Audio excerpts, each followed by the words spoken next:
So thanks for joining us for the second session tonight. I'm just going to go over a few things to start with. A little bit differently from last week, we are actually going to have a pretty full schedule, full slide deck tonight.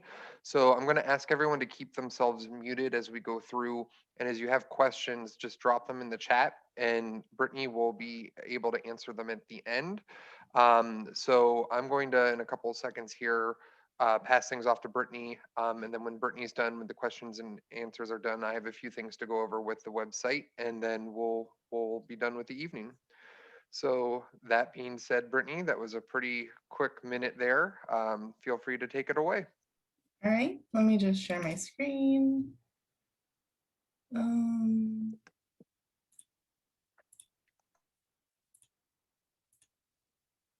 right, can everyone see that?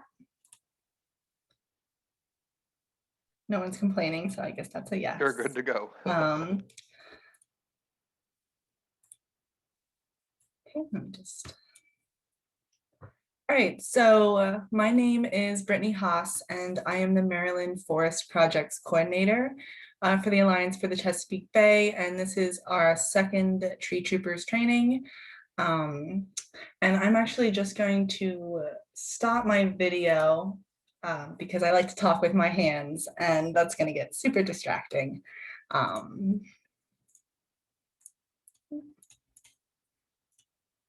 Okay, so last week we talked about how trees grow and what they need to survive. And this week we're really going to focus on how to assess a site and pick the best trees for that site. Next week, we're going to go into tree planting and tree care practices. And then we're going to look at developing plans, organizing planting events, and accessing resources after that. And then we'll follow up this training with a hands-on tree planting next month.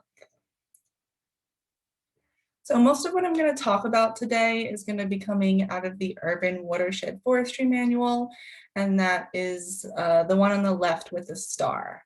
And this PDF can be found online, but I also have some hard copies if anyone prefers a hard copy. So just let me or Josh or Gray know who would like a hard copy of this, and I can definitely mail that out to you. And last week we talked about tree and soil biology, and we learned that trees need water, they need nutrients, they need light, and they need air to survive.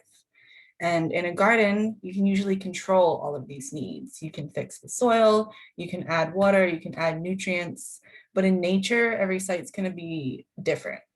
In Maryland, if Maryland was a garden, all the trees would grow to as big as they could because there would be perfect conditions. But our forest is very diverse, and this is because we can't control everything. And we define the term site as the conditions on the land, and that includes everything a plant needs.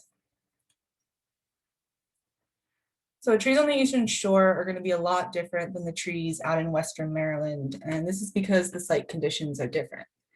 If you take a look at this mountain, for example, the top of the mountain usually has shallow soils, less water, and less nutrients. And this is because when it rains, gravity brings all that down. And in the middle, you're going to get a little bit more soil, you're going to get a little bit more water, and a little bit more nutrients.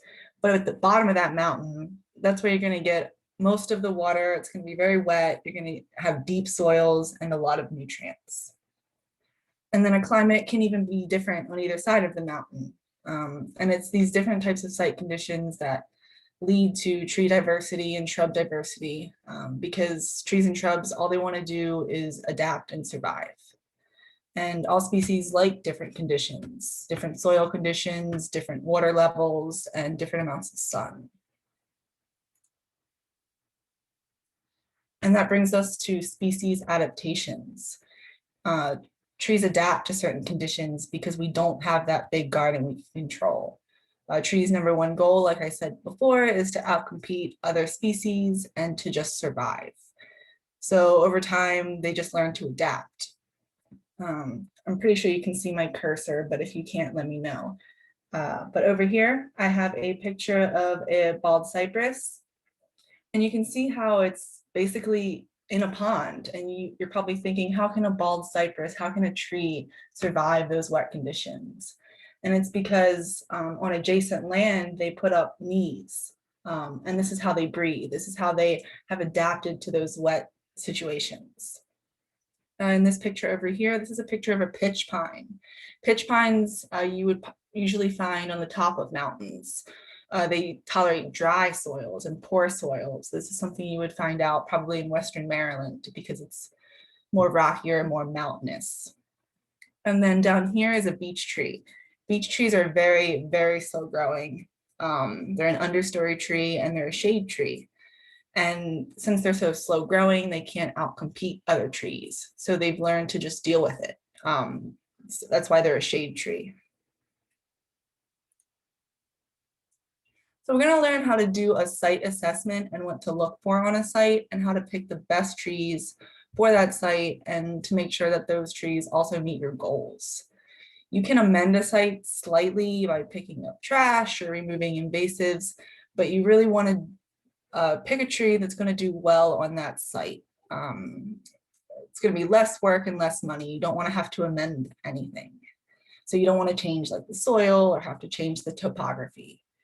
And then I always find it helpful when planting and doing your site assessment to go out and look at the woods next to you. Look at your neighbor's property, look at the adjacent woods. And if species are thriving there, most likely those species are also going to do well on your site. I think this is a really helpful tool to just go out and see what's growing on your neighbor's property. So we have two sites here. These sites look different. The site conditions of the urban planting on the left is going to be a lot different than the rural planting on the right. You can see that the rural planting is really wide open. It's going to get a lot of sun. It's probably going to be planted dense because it's going to be reforested. Usually when you reforest a large amount of acres, you plant small trees and you plant them dense. The rural area is probably going to have high deer browse because the deer are going to be coming out of the adjacent woods. And you might have activities such as farming or hunting. And it's important to know what soil is out there and how wet it is. You can see this wet spot over here to the right. So it's definitely some wet spots in there. And then the urban planting, it's not that you don't have a huge space. These are small trees. Not many are planted. It's just a less dense planting. And then you're going to have shading going on from the houses and from the existing trees. And you have driveways and sidewalks that people are walking on, and they're probably walking throughout the yard and causing compaction. And it even looks like a new neighborhood. You don't know when this neighborhood was developed. It could be severely compacted. And the list goes on and on. So we're going to go through all these things to look at so you'll be able to go out to your site and be a pro. So we're going to go through chapter 2 in the Urban Watershed Forestry Manual, and there's a template in the back that I suggest you take a look at when you go out and do your site assessment and just to really get to know your site. So we're going to go through the general site information, climate, topography, vegetation, soils, hydrology, any potential conflicts, planting and maintenance, and logistics, and then the site sketch. So we're going to start with just the general site information. Where is it located on the map? Just a simple address or a GPS location is a good way to just identify where it is. And then who owns it? Is it public? Is it public? Is it private? Maybe a homeowners association owns it. It's always good to know who owns the property, even if maybe it's already planted, but you're just going to go out and do maintenance. Always just make sure the property owner knows that you're out there. And then what's the current site condition? Do trees already exist, like the picture in the top right of the urban planting, or is it more open like the rural planting in the bottom left? And then it's not listed on here, but I always find it helpful to think about the property's future use. Is it going to be a park setting? Are people going to be walking and causing compaction? Or is hunting going to take place? Maybe you want to plant, fruit and nut trees as a wildlife food source. So it's always important to think about the future uses. And I always like to take pictures just so you have it documented. And then the last thing is just to know what watershed it's in. We're in the Chesapeake Bay watershed, but there's lots of sub watersheds. So this is also a good way to identify the location of the site. And then climate. Different trees grow in different areas, and this is because of climate. That's why trees up north don't always grow down south. It's one of the reasons why we can't grow palm trees here. And then USDA has a plant hardiness zone map. That's what's pictured on the screen. And this, the link is down at the bottom to get to this map, but if you just type it in your browser, it should be the first thing that pops up. And this is a really good interactive map that you can use to find what plant hardiness zone you're in. It's also important to look at sunlight exposure. Is the site going to get full sun, partial sun, no sun? Different trees like different sun levels, so you should match your tree based on its shade tolerance. And then what about the microclimate? Some sites are windier, some sites are hotter. For example, cities tend to be hotter and funnel wind. So that's something to think about if you're planting in an urban setting. So I have a picture of an urban planting and a rural planting. Both of these have different climates. Both are going to be pretty windy. The wind in the urban planting is going to get funneled through this kind of, I don't know what to call it, a grass alleyway, I guess. So the wind's definitely going to funnel through there, but the wind is also going to just blow across this landscape in the rural planting because nothing's stopping it. You may get less wind back here by the trees, but both sites are definitely still going to get some wind. The urban planting is going to be shaded out from the buildings. So you'd want to plant some shade tolerant species there. You might want to plant a beech tree or hackberry or dogwood, something like that.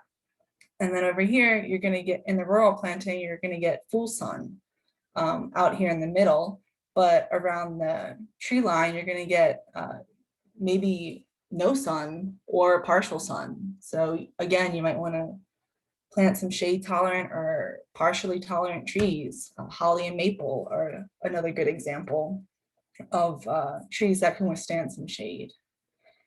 Both of these sites are going to get wildlife pressure. They're most likely going to get deer. But one thing about the urban site is it's also going to get human pressure.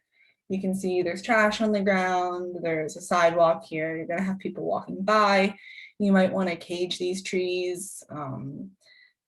If it's in like an urban planting, and if they're larger, if they're smaller like this, you could just get away with doing tree shelters. And then the urban planting is going to be hot.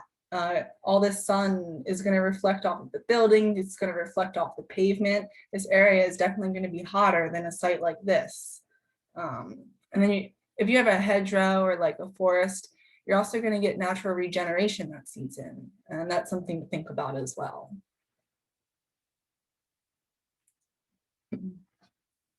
So this is Maryland. Maryland's on the USDA hardiness zone map, and you can see that Maryland is pretty mild. I mentioned that the trees on the Eastern Shore are going to be a lot different than the trees out in Western Maryland. And you can see right here, it's blue, and that's a 5B, and that's out in Garrett County, out in Western Maryland. It's a totally different climate, especially right here out in Garrett County, than over here in Salisbury on the Eastern Shore. That it looks to be about a 7B and maybe even an 8 down here. So they're very different. So it's important to match trees that are going to do well in the area.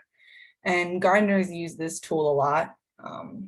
Like I said, it's one of the reasons why we can't grow palm trees in Maryland. We just don't, we're not in their range.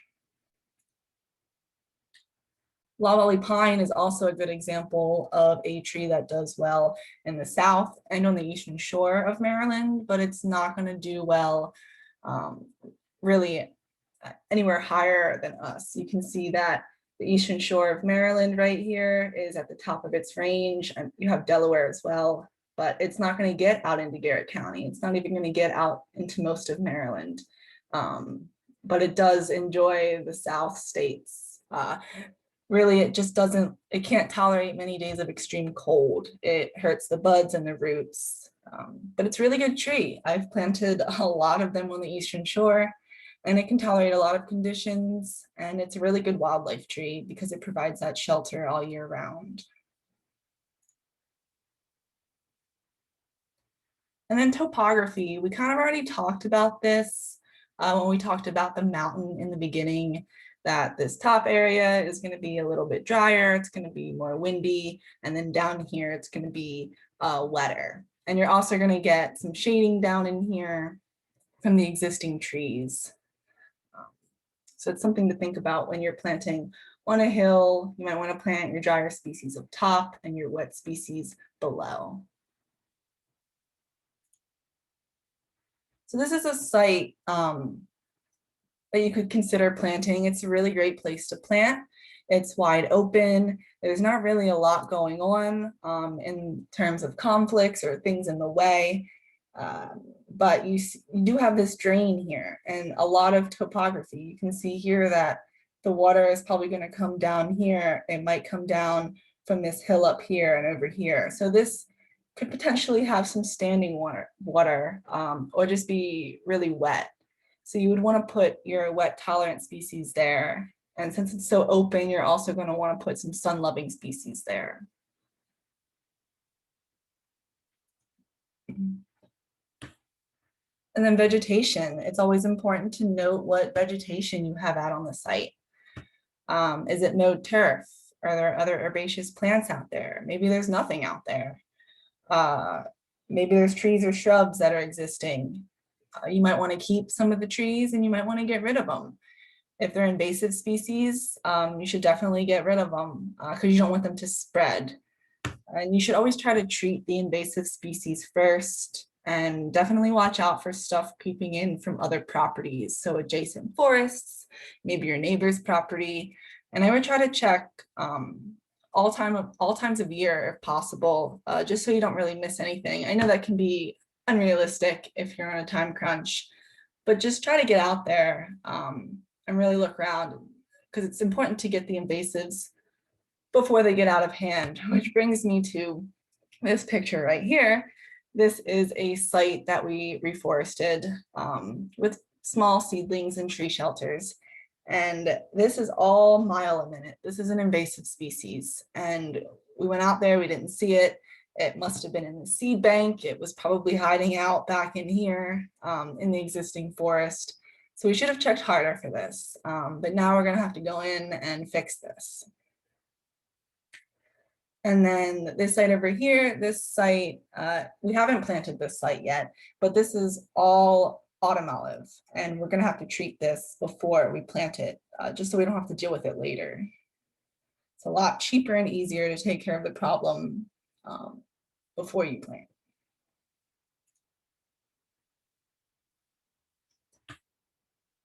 And these are some common invasive species that we see in Maryland.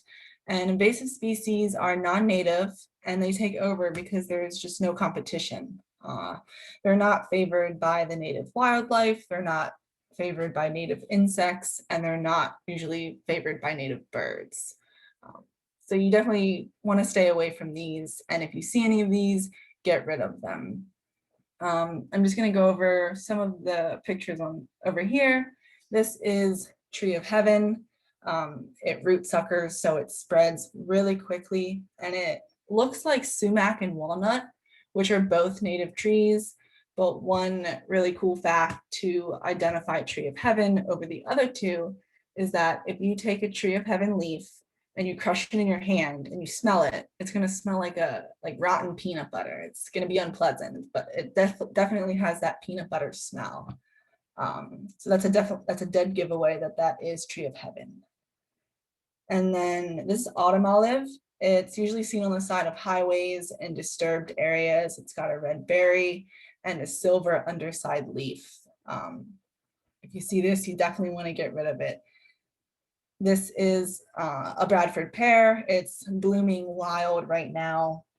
This time of year always makes me kind of sad driving down the side of the highway because you can really realize like how many invasive Bradford pear are really out there. It's usually used in landscaping and it has a pretty smelly flower. And then I have a hate, this is wineberry up here. I have a hate and love relationship with this invasive. It's a super tasty plant. You can identify it over some other brambles that Maryland has by its fuzzy red stem, but the berries ripen in, I guess, late summer, and the birds really like them. So my suggestion is if you see this, you try to eat up those berries before the birds come out and disperse those seeds. But it would be best if you got rid of just the whole plant so it doesn't spread.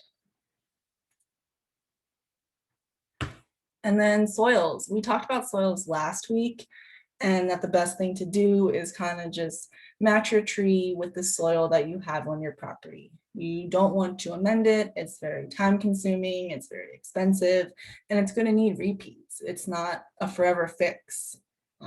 It's important to determine the soil texture with the drainages and note if it's compacted. You can see in this picture, it's super wet right here. It could be compacted. Maybe there's clay soil under here. Clay soil tends to hold the water on top.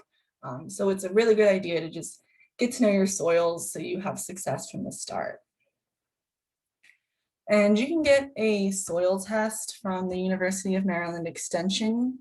Typically, that's where I've always gotten mine. And they'll give you a little bag and you simply just go out near whatever site you want to plant and you collect some samples. You mix up all the dirt, you dry it out, and you send it back. And then they send you a report. It's pretty neat, it's pretty simple. And then you can also figure out what your soil is online if you just want to do it really quick. And you can do that through the Web Soil Survey, which is down here. If you just type that in your browser, it should be the first thing that pops up. It's a very common used website. And you can put your address in, you pick your area of interest, and it'll just pop up the soils. It'll have an option for a soil map. And I like this because you can even print out the map and you can take it out and kind of match it, when you go out there and walk around. So those are two really good options, but I do suggest that you get a soil test, even if it takes a little bit of time. It shouldn't take too long, but. And then this is a site that's definitely got some compaction going on here. You can see the rocks and the gravel here. It was probably used for parking at some point in time. And the way you can test for compaction is if you use a screwdriver test. And it's super simple. Like 2 days after it rains, you go outside and you shove the screwdriver in the ground. If it goes in easy, then it's not compacted. And if you can't get it in, it's definitely compacted. And you can also test deeper down in the soil if you use like a piece of rebar or something like that. And there's not many solutions to compacted soils. I know that you can aerate soil by creating holes. I personally don't have a lot of experience with this, but I know some lawn care companies do that and some horticulturists also do that. But you can also just add mulch to the ground and really build up that organic layer. It's definitely not an overnight solution, but over time it should build up that organic matter and lead to less compaction. And hydrology, again, this kind of brings us back to topography in a way, because if you're up here on this hill, it's going to be drier, it's going to be more upland trees, probably some oaks. And then if you're down here, it's going to be wetter. Or if you're going to plant like a riparian forest buffer, which is just trees near a stream, you're going to plant wet tolerant species. So river birch, bald cypress, pin oak, willow oak, space bush. Those are just some of my favorite wet tolerant species. And you're definitely going to want to look to see where the water is going, because the tree is going to have to tolerate that water. You can see some erosion here. You can see the erosion here. Just follow that, see where it's going. Go out during a rain event. You're probably going to be planting a lot of urban sites, and they tend to have impermeable surfaces, meaning that the water can't filtrate through. So like concrete or asphalt or something like that. And that causes the water to rush off the concrete really quick, and it could possibly just sit on a site if it can't drain fast enough. That's why I suggest you go out during a rain event before you plant anything. And then conflicts. This is a super important topic. You want to check for overhead wires. You can see this tree. I don't know if this tree was planted before or after these wires were put in, but this is definitely something you don't want your end goal to be. It looks like the power company came in and topped it, and that tree is going to live, but it's not a great looking tree, and it's definitely going to shorten its lifespan some. You should look out for any pavement, any buildings, any signs, so street signs. You don't want to block street signs. You can see in this picture, this tree is even almost blocking these street signs. Any street lights, and even underground utilities. You might have trash. You might have to have a trash cleanup before you have the planting. And that's something you also have to think about. Is there going to be trash all the time? Is this something ongoing that we're going to have to clean up? Or if you have any wildlife damage, or if a wetland is present. These are all planting conflicts that you should be looking out for. And always call Miss Utility. It's the law. You can just put a ticket in and they'll come out and mark utilities. It usually takes 2 days if you're lucky. So always check with Miss Utility, and also always check with your HOA.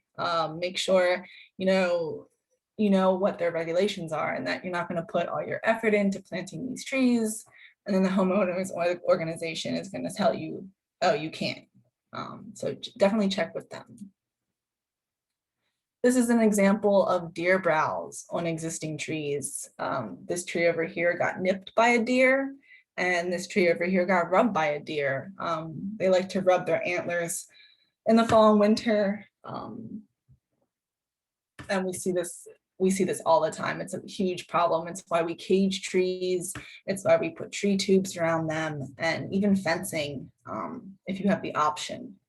And I also like to look for this, when you're just walking around your adjacent woods, because if you see this in your adjacent woods, you may not see the deer, but you know they're out there.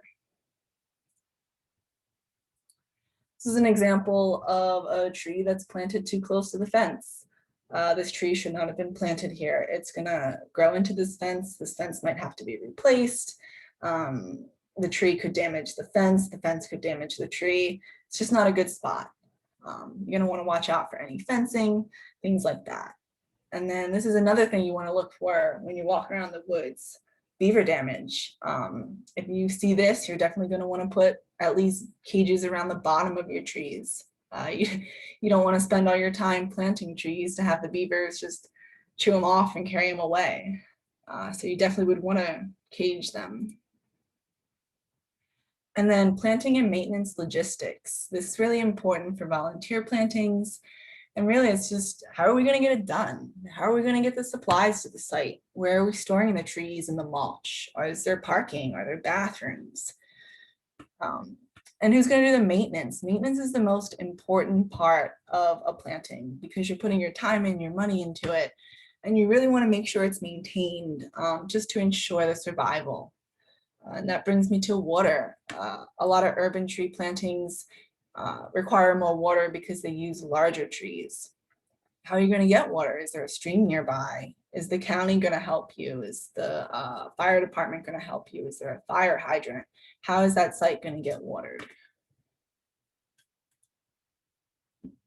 And then the site sketch. You want to put everything we just talked about on the site sketch. So any conflicts, any issues, property boundaries, different sun exposure, vegetation, maybe some water access.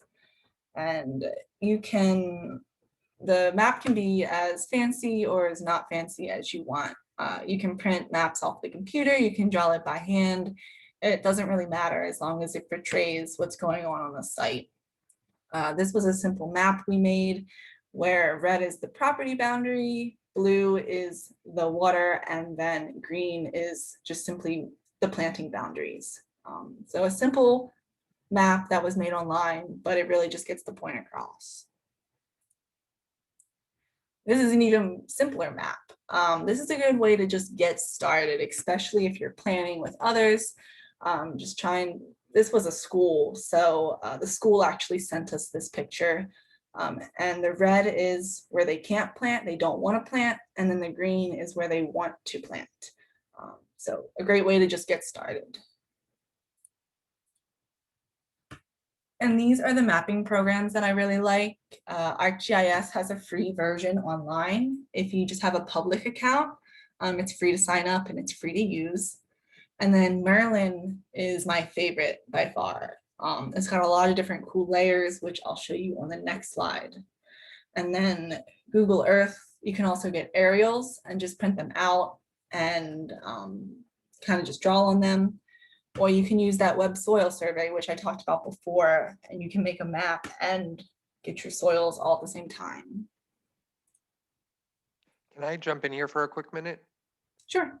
So at the bit that I'm going to be introducing tonight is actually some GIS instruction. And as part of the Tree Trooper situation, we're going to be asking folks to use that. So we'll be using the county GIS to produce our maps, but there will be more coming in the next couple weeks about that. Okay. So this is Merlin. This was just one of my favorite mapping tools. And I like this because you can see all the different layers, and this list goes on and on. That's all I could just fit on the page. But I have the critical areas and the wetlands brought up. So the dark green here, this is the critical area. This lime green are the wetlands here and here. And then the red is just open water. It's really important just to know where your wetlands are, because just so you know how much water is out there, and then also just to know where the critical area is. I know we're planting trees and it's usually not a problem, but if you're doing any invasive work or removing trees, then you're definitely going to want to know if you're in the critical area or not. And then you can also turn on living resources up here, which I don't have turned on. But these are things like horseshoe crabs, or what we call forest interior dwelling species, and these are called PHIDs. And these are species that prefer large continuous tracts of forest, which is why when you're planting, I always suggest that you try to connect trees to an existing forest so you can continue that habitat. This is a simple hand-drawn map. It just gets the point across. You have utilities, your stream, your forest, buildings, and the boundaries. Same here, just where the trees are, where the house is, where the drive is, all just really simple. So I'm going to go into some site assessment examples. So everything I talked about, we're just going to look for in these pictures, and I'm just going to show you what we're looking for. So this is an awesome place to plant. It's open, it's flat, it gets a lot of sunlight. It does look like you have some compaction here. Maybe it's wet, maybe it's or compaction. Cars could have parked here before, but it looks well maintained, which is good. The grass looks cut. This is important when you go to do maintenance, because if somebody's already maintaining this, they might be able to help you maintain your planting. But if I was planting this, I would stay away from the fence. I would stay away from this street pole, and then just maybe plant some species that can withstand a little bit more compaction. This is another good place to plant. This little area right here, you could probably get a few trees. There is this sign here, so you wouldn't want to plant anything right here. I wouldn't even bother planting anything here just because it's too close to this tree. You have existing trees and you can see it's shaded, so you're definitely going to have to plant some partial sun trees here. Again, this site looks mowed, so whoever's taking care of this might be able to take care of your planting. or maybe you at least could work something out. They're hard to see, but you have some power lines up there, so you're not going to want to plant really too close to that or under that. And then the road is here, you might have some salt. The soil over here might have more salt in it. And there's some species that can withstand salt that I would suggest planting there. And with this unmowed portion here, more than likely, unfortunately, you're probably going to have invasives in there. So I would monitor that. I would go in there and look around and take care of the invasives, or at least be prepared to take care of that invasive if it does come into my planting. So I was out, I live in Anne Arundel County, and I was at Downs Park the other day, and I walked by this area, and this is a perfect place to plant trees. This looked new. I haven't been there in a while, but it looked pretty new. And it's a monarch rehabilitation center. So my first thought was, let's get some pollinating trees and species here, trees and shrubs here. And that's why it's always a good example to know what's going on the site currently, but also what the future holds for the site. So I'm hoping that they plant some pollinating species in here, like buttonbush or redbud, serviceberry, or American plum is another good one. So. And this is the last site I have to show you. This is a pretty small area, but it's not a bad site. You could get a few trees in there. It's pretty flat. There's some dark area over here. It probably gets wet. And then you have some shading going on. So again, those shade tolerant trees. And then the thing with this site is you have a lot of asphalt here. So it's probably gonna get hot. You can see some back in the corner here. You can see it here and over here. So this site could get hotter than some other sites. And since this is a trail, you probably have people walking by. So tree selection. So I like to say the right tree for the right spot at the right time for the right reason. And really, what are the best trees for the conditions we just talked about? We want to match the tree to the site you have, and you also want to plant the right time of year. We plant during the fall or the spring. The summer is a little too hot and dry, and then you can't really plant when the ground is frozen. And you also want to meet your goals. So you should keep that in mind as well for, plant for the right reason. And then it's always important to plant native because it's just preferred by all of the native species, and biodiversity is important as well. You should plant multiple different species. You don't want to plant all the same thing. For an example, if a pest comes along, like the emerald ash borer and the green ash, everything's going to be gone if you plant one species. You really want to plant a mixture. You want to build a sustainable and a resilient landscape. And again, you don't want to spend money and time on something that's going to fail. So it's always good to plant a variety. You're probably going to be planting a lot on more urban sites than like big rural reforestation sites. And urban sites tend to have a lot more stress than just your big open fields. There's limited light from buildings, high temperatures from buildings as well. You have vandalism, snow salt, you have foundations and driveways and limited growth areas. A lot of times when you walk through the cities, trees are planted in really small areas and they're breaking up the sidewalks. That's something you want to avoid.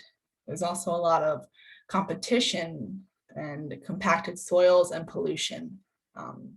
So we want to plant more resilient trees in urban areas.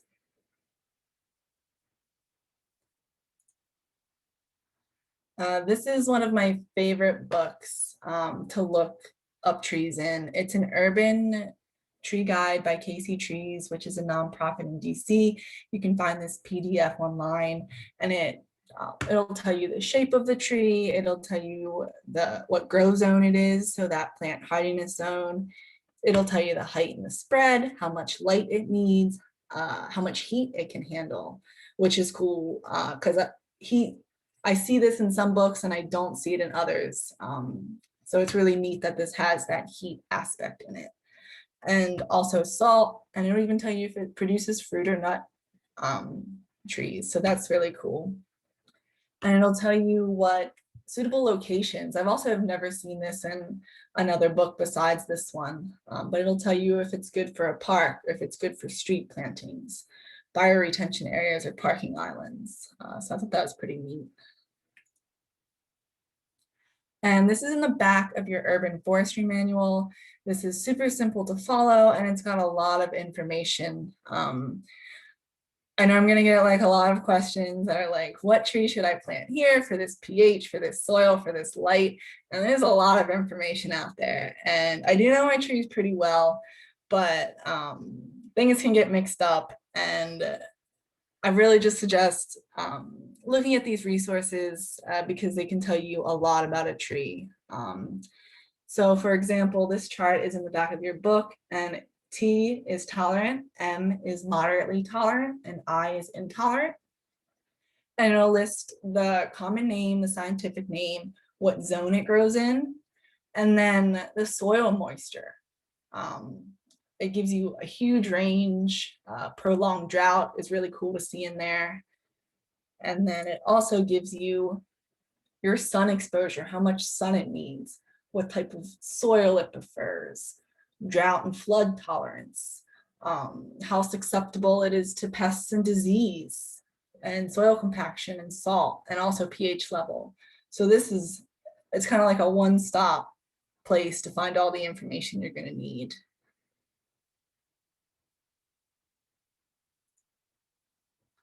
And then this is also in the same chart. I had to like manipulate them to fit them on the screen. So they look a little silly. But the other chart was more like site conditions, like sunlight and soil. And this is more kind of like tree characteristics. And I think this portion of the chart could really help you meet your goals. For example, if you want it to have a certain color in the fall, maybe you want yellow leaves. You can look here and see what trees are the certain color that you want. Same with the form. A lot of trees have different forms, so you might be looking for something specific, or maybe you want it to fruit. This is a really cool chart for tree characteristics. And this is the replant and arundel list. They offer the small understory trees and the large canopy trees, and these are just the resilient tree species. They're very resilient because they thrive in a variety of conditions, and they're really good for urban plantings. And I'm going to talk about serviceberry, sumac, and hackberry in just a little bit. Maryland also has a recommended tree list. This is on the Maryland DNR website under the Forest Service, and it breaks trees into small trees, medium trees, and large trees, and it gives a nice description. It's more of a description than a chart, so if you prefer to look at something like this, then this is a really good resource. And it's always important to think about your goals when planting. Maybe you're planting for habitat. You want to plant a mix of species, some low-lying shrubs, some canopy trees, maybe some evergreen for covers, fruit and nut trees for food sources. You might want some edible trees for yourself. Maybe you like to make jams or pies. You could plant pawpaw, persimmon, elderberry, aronia berry, or hazelnut. And crafting, a lot of people actually craft with different tree species. They're usually called woody florals. Some include winterberry or red osier dogwood. They're usually stuck in like bouquets or just table arrangements. And you can also make wreaths with evergreen trees. I used to teach a wreath making class, and we used to go out and trim eastern red cedar. They have a really nice, pretty blueberry on them in the winter. They make for a great wreath. Maybe you're planting for privacy. You're going to want to plant evergreen trees like eastern red cedar, loblolly pine that I talked about in the beginning, and even white pine. Maybe you're planting for aesthetics. Say you want a pretty fall yard. Black gum, actually, that turns first. It turns a really bright fire engine red. It's one of my favorite trees, and it can also withstand some wet areas. Or maybe you want to plant something flowering, like a redbud tree for the flowers. And that brings me to pollinators. Pollinators basically thrive off anything with flowers, but they really like buttonbush. They like service berries. They like common ninebark, and they like American plum. Those are really favorited by our native pollinators. And this is a native tree and shrub list that I quickly threw together. There's a lot of these trees and shrub overlap and excel in more than one category, which is why I'm not a big fan of just listing them and putting them, in one category. And that's why I think those tables are really helpful, because it'll show you everything about the tree.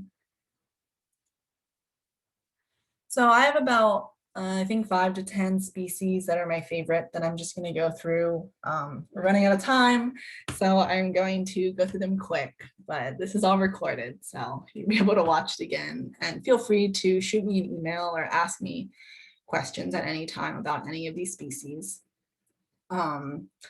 So this is staghorn sumac. This spreads by lateral roots. So you're going to want to make sure you have enough space to plant this if you do plant this. But it's an awesome species, and it does really well on harsh soils, making it a really good urban tree.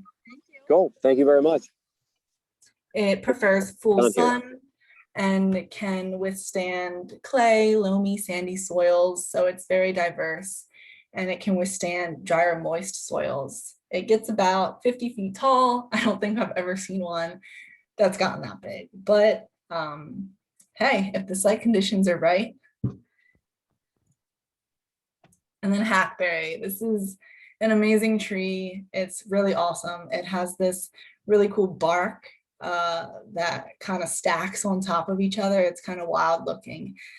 It's a really resilient tree, and it's found almost everywhere. It's a canopy tree. It varies in sun exposure. It can withstand a lot.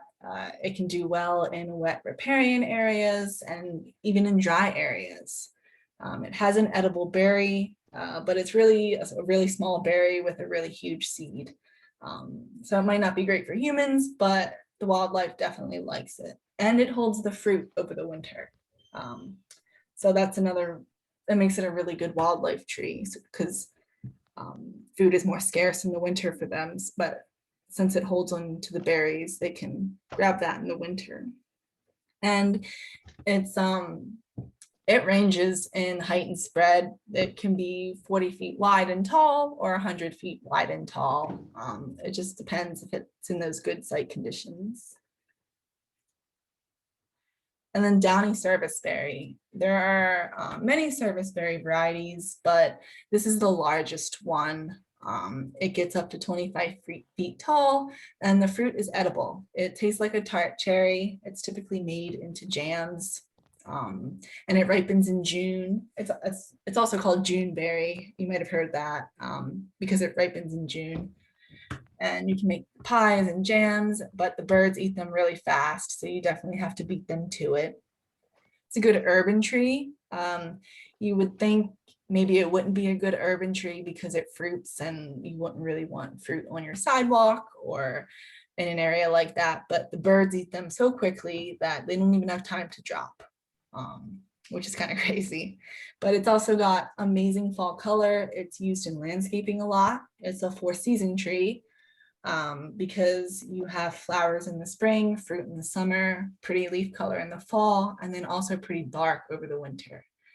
And fun fact, it supports over 58 wildlife species and over 35 bird species. So it's definitely like a win-win tree. And there's also an Allegheny serviceberry, and that can be found more out in Western Maryland, but I have seen it around this area. But I think there's 4 different species of serviceberry.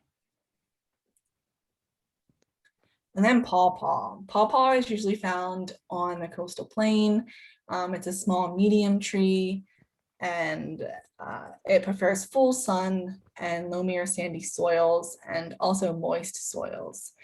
This is an edible species. You can see the big kind of dusty green fruit on the screen. It's got big seeds in it, but this is probably the most tasty native fruit that we have. It tastes like a mix between a banana and a mango. They go bad really quick, so they're not sold in stores because they have such a short shelf life. But a lot of people take them and they will freeze the pulp and make recipes throughout the year with that. But you can find it on the forest edge. Usually it's an understory tree, but it likes some filtered sun when it's growing. That's why you usually see it on the forest edge. And the flowers, they smell like rotting meat. And this is because this tree is pollinated by flies. So that smell brings in the flies. And this tree requires cross-pollination, so you're gonna have to plant more than one. And it also spreads by underground shoots. So you might see, if you're walking around the woods, you might see a bunch and think, oh, it should have fruit. But it's actually, in that situation, when they spread by underground roots, it's all from their mother plant. So it's not gonna fruit. So it needs another separate plant nearby. But definitely, if you're not gonna plant it, go pawpaw hunting. They usually come out around late August to early November. They're very delicious. Persimmon is probably the runner up for tasty fruit. It's edible to humans and wildlife. It ripens in late summer, and it should turn like a dark red orange and should almost fall off the branch. If it doesn't almost fall off the branch, and it's not going to be ripe, and it's pretty bad when it's ripe. It's very tart. But this is a very common tree. It's slow growing, but it's tough to kill them. And they can deal with mucky soils. They can deal with clay, loamy soils. They like full sun or partial sun, and they can be easily identified if you, like I said, if you're not going to plant the fruit species. I definitely suggest you go hunting for these in a forest near you.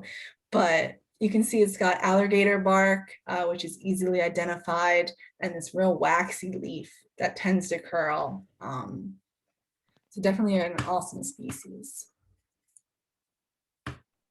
And then we have black gum. This is usually found in the coastal plain, the mountain, and the Piedmont area. It's a tall canopy tree.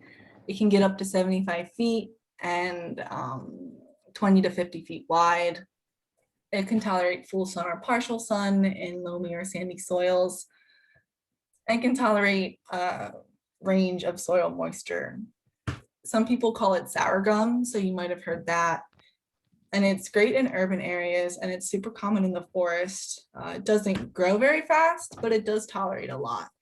And this is one of, like I mentioned before, this is one of the first leaves to change color in the fall. And the fruit for the wildlife is also good. And then we have willow oak. This tolerates wet soils. It's part of the red oak family, and it's very resilient. It has an acorn for wildlife. So if you have an area that's wet, but you also want to attract some wildlife, I would suggest this species. It gets pretty tall, up to 100 feet. And it can, like I said, it says moist or wet soils. So wet is the wettest it can be, and then moist is kind of like a step down. I know that can get kind of confusing sometimes. So wet is super, super wet, and then moist is a step down. So it can tolerate those conditions. It's very good for wet areas.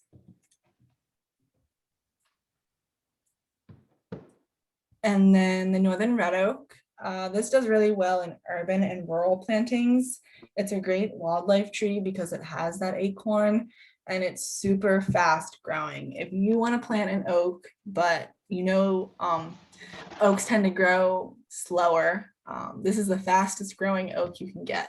So if you have your heart set on an oak, but you want to have a fast tree, I suggest this one. It's a tall canopy tree. It grows about 90 feet, full sun or partial sun, and it can tolerate dry or moist soils or clay or loamy soils. And then Eastern Redbud, this is a very pretty tree. This actually just started blooming. I noticed, I think last week around here. It's got the purple flowers and the heart-shaped leaves. This is a great way to add color to your landscape. It's really small. It only reaches about 35 feet and 35 feet, well, 35 feet tall and 35 feet wide. So it's a small tree and it's typically found on the forest edge because it likes partial sun or full shade. It's a really good tree for pollinators because it's one of the first trees that bloom. So it's a good source for those early pollinators.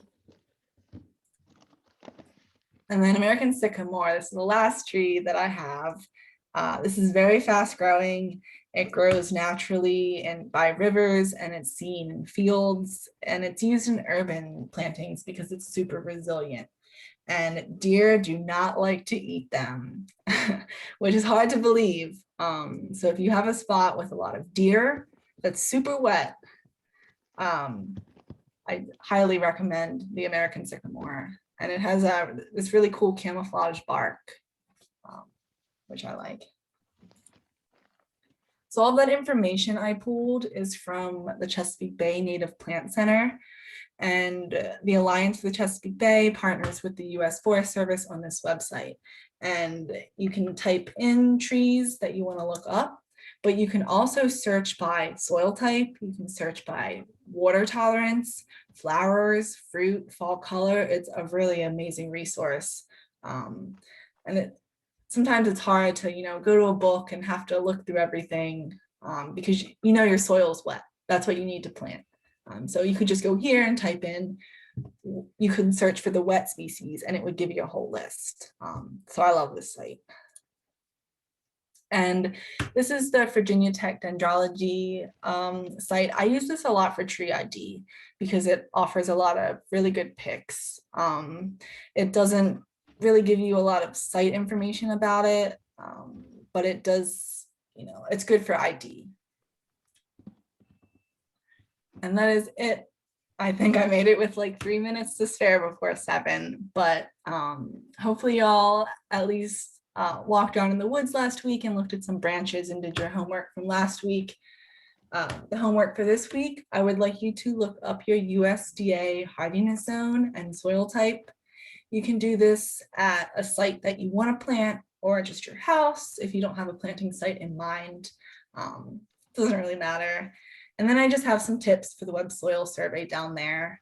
You go to the Web Soil Survey homepage, there'll be a big green button that says Start WSS. You click on it, you can type in your address to the left, and then you just search it. You kind of just draw your area, and then a soil map will pop up. So super simple, easy way to get your soils.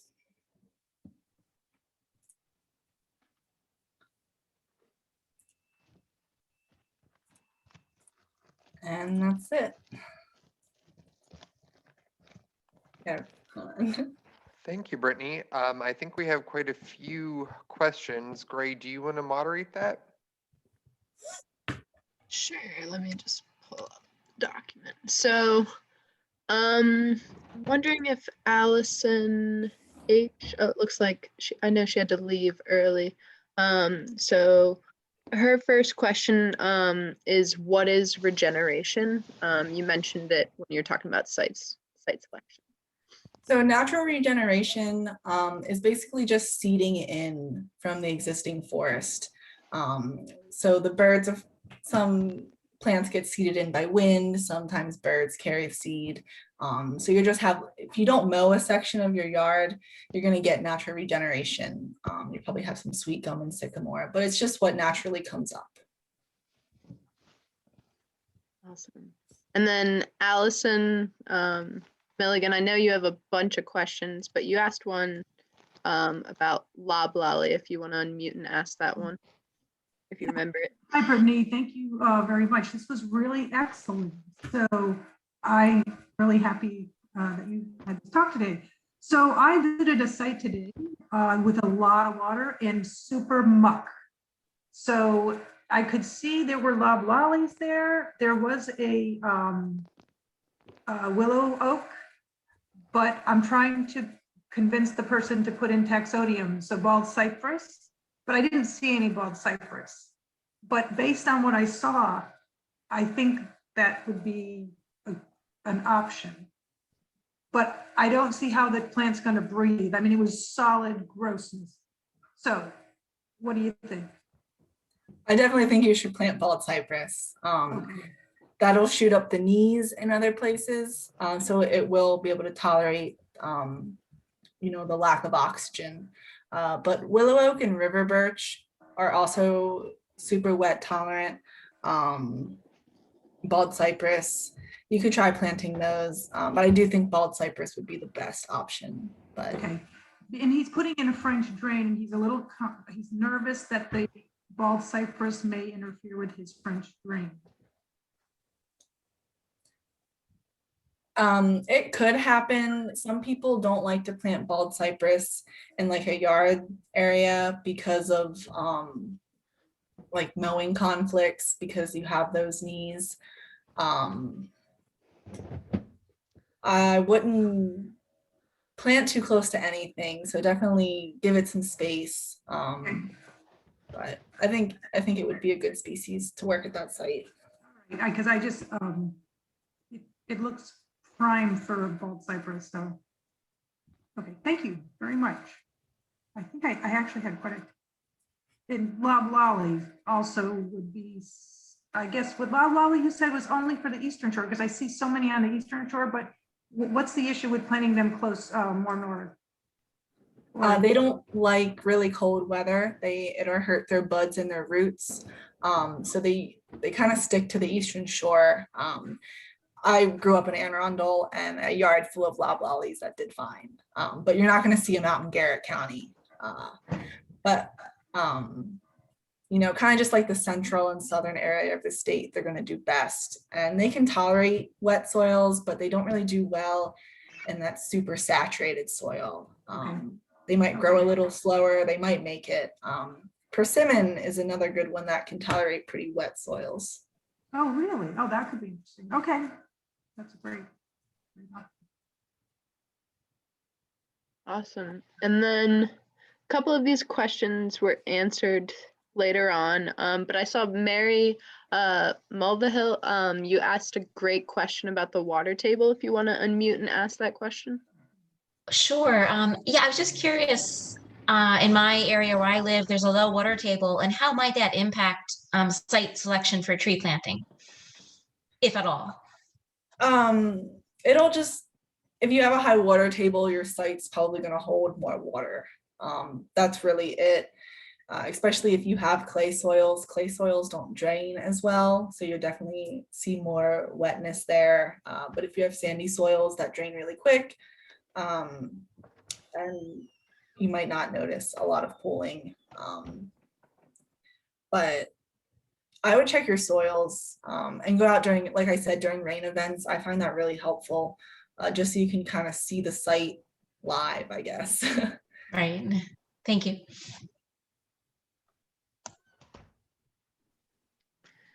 So there were a couple of questions about invasives. Stephen, I saw one come through if you want to unmute and ask your question.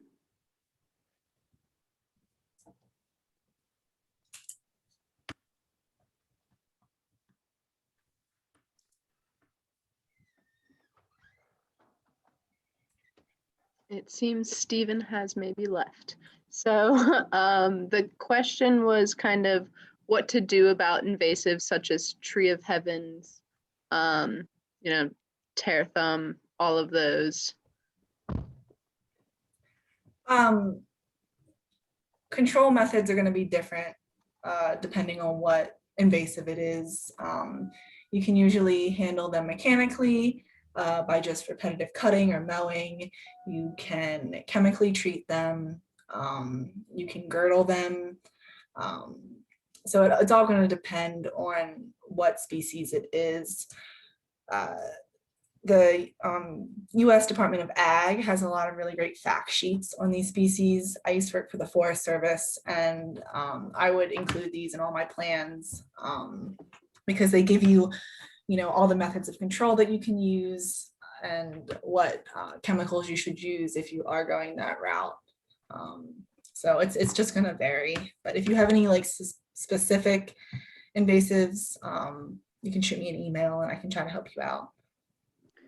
Yeah, and we also last year during the tree trooper training, we did an invasive species optional session, and that was with the Anne Arundel County weed resistance. And so that recording, if anyone's interested in looking at it, it's on our website. That's on the last year's portion, not the 2021 tree trooper portion, but there's recording, there's like summaries, and then there's also like ID cards so you can identify the invasive species, removal timetables, a whole bunch of resources under that section where you can look into like your specific invasive species and how to get rid of them. Josh, did you have something you wanted to add? Yeah, we also, for class 13 with adjusting to COVID, we actually have a few sessions from the weed resistance filmed, recorded as well, that I think we could add to the website as well as like a follow-up for the session materials. Awesome. Renee, you asked a great question. Are you still here? Do you want to unmute and ask your question? I am still here. Thank you. Hi, guys. Great overview. Loved it, loved it, loved it. And full disclosure, I'm a landscape architect with the National Park Service. So I was really interested in your approach to soil testing and identifying conditions, that early important assessment. But kind of what I didn't hear much about was, you know, in our urban environments, the soils are a lot of times very deficient in nutrients. They've been compacted, et cetera, et cetera. And so you, at least on a smaller site scale, need to amend those soils with a compost soil, topsoil mix, and some slow release organics to kind of either correct nutrient deficiencies and or soil composition. And I was wondering, because I didn't really hear you speak to that. So, and I know you don't do that in like a full-blown native forest situation, but in our urban sites, that I just was curious what you guys are doing. Yeah, so I talk a little bit more about mulching and composting next week when we Okay. actually get into planting. But we usually always mulch that, or add in some of that organic matter, and also some, it'll hold the water. And we don't usually use fertilizer. We will compost some trees, you know, at least maybe in the beginning, to replenish that soil in the very beginning. But we don't really we want to pick yes, the soils are depleted, but we want to try to pick a tree that's just going to do well there naturally, because we don't want to have to spend the time or the money, honestly, to just have to keep going back and amending that soil. So if you get a soil test and your soil is very nutrient deficient, you could, you know, maybe put some compost when you're planting, but I would also just, you know, pick a tree that's going to be resilient to that site. In the table in the back of the book, it also will talk about soils that don't have a lot of nutrients and what trees are tolerant and intolerant of that. So. Yeah, absolutely. But some of us are like in neighborhoods that, you know, we're on fill soils, or the site has been so modified that, you know, you have to do a little specialized work.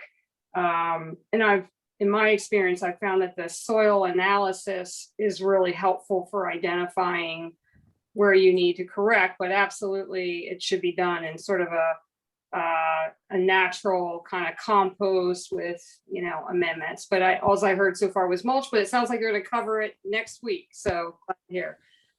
Yeah, and I'm really going to get heavy into mulch next week. It's not going to be a lot on composting, but I do agree with you. You know, if you're just planting a really small site and a couple of trees, and you know, you have the time and the volunteers or whatever and the ability to put that out there, I think that could really help it, especially if they're like super depleted. I'm not against it or anything. Yeah, we did it at Rock Creek Park and Mhm. on a kind of a large scale and did a lot of natives.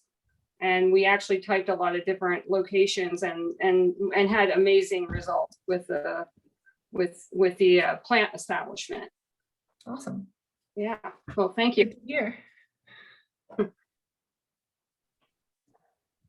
And then next I'm seeing a couple of questions coming in from Allison Milligan, if you wanted to ask your species specific questions. Sure, I was looking at the staghorn sumac, the Rus herba. I'm wondering, how did you really enjoy that plant? You know, What was the question? the staghorn sumac, the Rus herba. Is that a deer friendly plant, or do the deer really enjoy it? Do they eat it? They eat it. Okay, so it's a deer attracting, is it particularly attractive to them, or? I think deer are pretty much attracted to everything. Okay. Except sycamore, unfortunately. all right. There's too many deer and not enough understory for them. So they tend to Sure. eat everything, unfortunately. Okay, and my other question was about the persimmon. If you plant a persimmon, how many years before you get fruit? Do you know? I don't know off the top of my head. It's probably like 4 or 5 years. Okay, so it is a while. Just, I mean, like an oak tree doesn't get acorns right away either, but I wasn't sure about the fruit on persimmon. Yeah, I don't know off the top of my head, unfortunately. But they usually, I really want to say around like 4 or 5 years is when they would start fruiting, or at least develop fruit. All right, and then there's a lot of cultivars of river birch, Jura heat. There's cultivars of many of our native trees, and many of them are cultivars because they offer brighter color or October glory or whatever. But I'm more interested in your thoughts on the ones that are marketed as performing better because of climate change or for biological concerns, like Jura heat. It's said to withstand more of the stress of an urban environment. So versus a native species, straight species. So I don't have a lot of experience planting different varieties. I would tend to stick kind of to its true form. But unfortunately I don't have a lot of experience with that. That's something I would like to talk to Craig about even. And I can get back to you on that question. Okay, To see yeah, if because there is I'm preferred. It's a a good straight question. species person, so I encourage people, but they're like, well, but I saw this Jura heat one, and they read the label and they think it outperforms the straight species. And so I'm just trying to understand what's my argument, right? Yeah. My case. That's it. And then next I saw a question come in from Mary regarding specifically permitting in the county. And from my experience last year with this program, Josh, I don't know if you want to chime in. We don't typically need permits to plant trees. It comes down to if you have to remove invasive species, specifically in the buffer zones. But again, always call Miss Utility before you dig into the ground. But no, typically you don't need a permit to plant trees. And make sure it's on your property. And Greg, you hit on a really good point. As you're working through what your tree trooper project's going to look like, that's something that will help you navigate. Typically, if you're close to the buffer, that sets off some warning signs, and we'll take a look at what that will require. And then next I saw a question come in from Lynn. If you wanted to unmute and ask your question, Lynn. Yeah, I was looking at the resource that you mentioned for trees, and I was sent a document from the U.S. Fish and Wildlife Service by the Anne Arundel County Planning and Zoning folks. Native plants for wildlife habitat and conservation landscaping for the Chesapeake Bay watershed. It seems to have a lot of the information that your site mentioned as well, but it also I think the only thing that was different is that it had little icons for whether it was good for birds or waterfowl or butterflies or hummingbirds or beneficial insects. Is that a valid addition to the information that you, in the sites that you mentioned? Yes, that's, I know exactly what you're talking about. That's a really good resource as well. I believe that the Native Plant Center website that I showed you, I think we used that information from that book. So Okay. it's valid. It's a good resource. Okay, and then the second question I had was, if, for example, if the spread is between 30 and 60 feet, how close together should I plant those? If I'm planting a line of trees, for example, and it says 30 to 60 feet or 20 to 35 feet or whatever, should I space them apart, the maximum spread or the minimum spread or somewhere in between? Or, I mean, I don't want them to fight with each other like we had, these pine trees, what are they called? The Leland cypress that were planted 1.5 feet apart, which was stupid. But how close should they be planted given the estimated spread range? So the rule of thumb is that you want to plant trees at least 15 feet apart. But that all depends on what look you're kind of going for. If you want like full closure, so full canopy closure, you could plant them at that 15 feet. If they have a 30 feet spread, I think they would be fine at 15 feet. I even think you could plant them a little closer if you wanted to, just depending on the look you were going for. I don't think the Leland cypress, they tend to be planted really close together like that. And you should never plant, a big canopy tree like that. But they will, like we talked about last week, they're gonna just put on their wood on other sides, the side that it's not competing with. So it'll take its own form. But I think 15 feet is a pretty good rule of thumb for trees. Okay, so if a tree's diameter is 20 to 35 or 20 to 50 or 35 to 50, it sounds like that would work. If it's something larger than that, like 40 to 100 feet in diameter, like the sugarberry is, it sounds like that'd be a little bit too close, maybe? Yeah, that's a pretty big tree. I would space that out a little bit more. Okay, Definitely. all right. Thank you very much.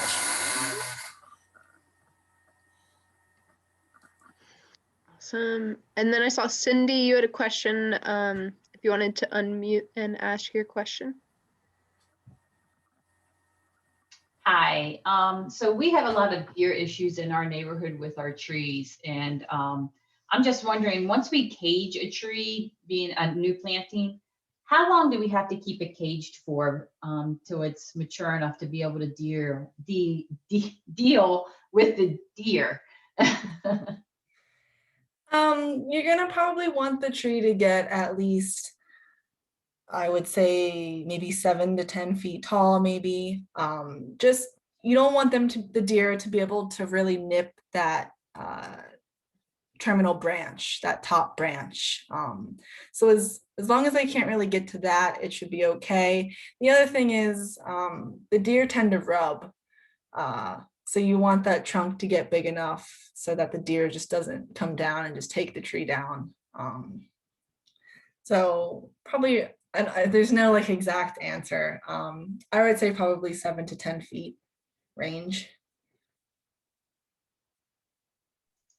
Okay, thank you. Then I believe I just am seeing one last question from Allison, if you wanted to ask your question about. Sure, my question was about slopes because my community is highly sloped. So we've got quite a bit of elevation. And there was an onslaught of people removing oaks this year because they claim they were ill. Now I have 20 oaks in my yard maybe, and none of my oaks are sick. So I don't understand why everybody else's oaks were sick, my oaks aren't sick. And I don't know if, so I have been speaking to the county. I think there was an overzealous amount of people taking down oaks and using that as an excuse to get a water view or to remove a tree that they just didn't like anymore. So I'm starting to put the trees back in the community because I'm on the board, and I was just curious, do you have a recommendation for some of the best trees for slopes that people cannot be afraid of? Oak today, and I think that was one that would be a viable one, but I mean, I would think oaks would do well. Your sycamore would do well. Anything that's not shallow rooted. So tulip popular scent tends to be shallow rooted. You don't want to plant that. Or like black locust, don't plant that. Those are the two really shallow rooted trees I know. But I know oaks usually put down roots a little bit deeper. So I would definitely suggest the oaks. and I think I also try to tell people one oak or one tree is more likely to be damaged in a storm. So you really should plant many oaks or many trees. So it's really interesting to get one tree in the ground, try to get 5. So they kind of help each other, right? Like a forest. Yeah, that's definitely true. That's something I should put in this presentation about planting, you know, in a group of trees. You often see trees, like if you just plant one loblolly, they tend to blow down. So definitely planting in groups is beneficial. Also beneficial for the wildlife as well, for habitat. Well, thank you, Brittany. This has been a really, really great session. I'm going to just jump over now and share my screen. If I can do it, let's see here. So as you folks saw last week, we introduced you to the webpage. If you visited this afternoon, you'll see that things have updated a little bit.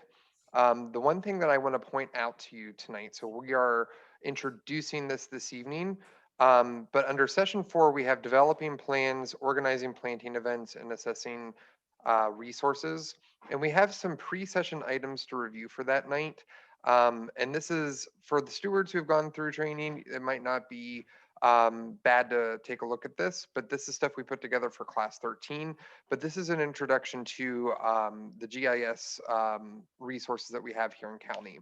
So that evening, we're going to be going through kind of a quick presentation on how to put a planting plan together using the GIS. That's something that Gray and I kind of prefer as we're moving forward and putting our projects together. So if you can take the time and review these videos in between now and then, that would be great. I also want to signpost that I've included our resilient tree species list right here. That is the list that we have put together that will serve as your tree menu as you're working through replant. As you're thinking through what selections you're making from that list, and as you're comparing that to your site conditions, it's a great idea to use some of the resources that were shared tonight to kind of cross-reference and do that sort of thing. There's some very basic species information on that list, but there's a lot more involved stuff in what Brittany was presenting. So I know Brittany gave you a little bit of a homework assignment. That will be for next week.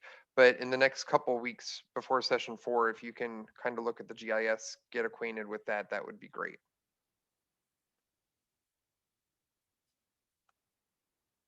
And I think that might actually wrap it up here.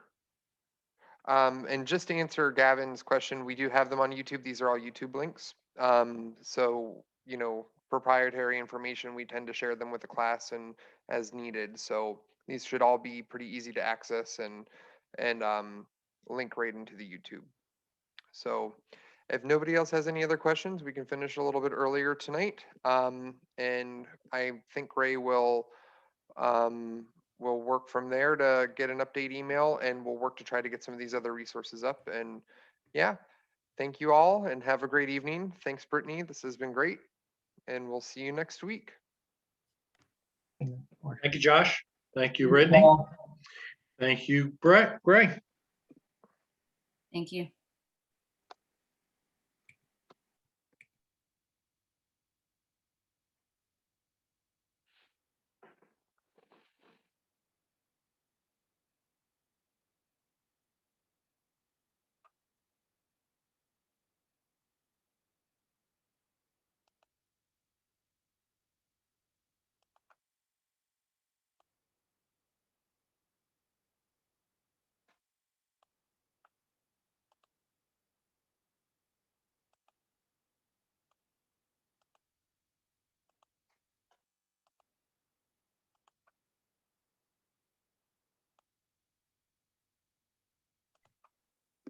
Let me stop